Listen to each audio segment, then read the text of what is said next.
I'm Debora Harvey. I'm the Executive Director of the Heavy Construction Contractors Association. Skilled trades programs are critical for our industry.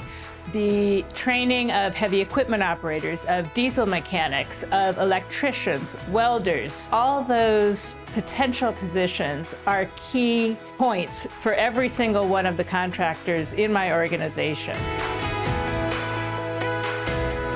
The Virginia Community College system provides the training and the key connections for the students to reach their full potential in our industry. The contractors in the industry work with the Virginia Community College system to develop and maintain and change the curriculum over time to address state-of-the-art needs. In addition, our contractors provide instructors to teach the programs. They're on the job every day. They know exactly what's happening on the job sites and how workers can address them. Our contractors provide an employment pipeline. The graduates of these skilled trades program can find guaranteed employment once they finish the program and interview with these individual companies.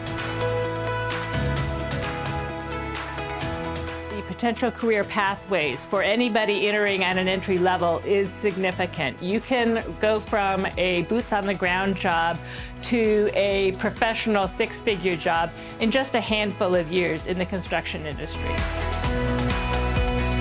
Find your workforce at a Virginia Community College.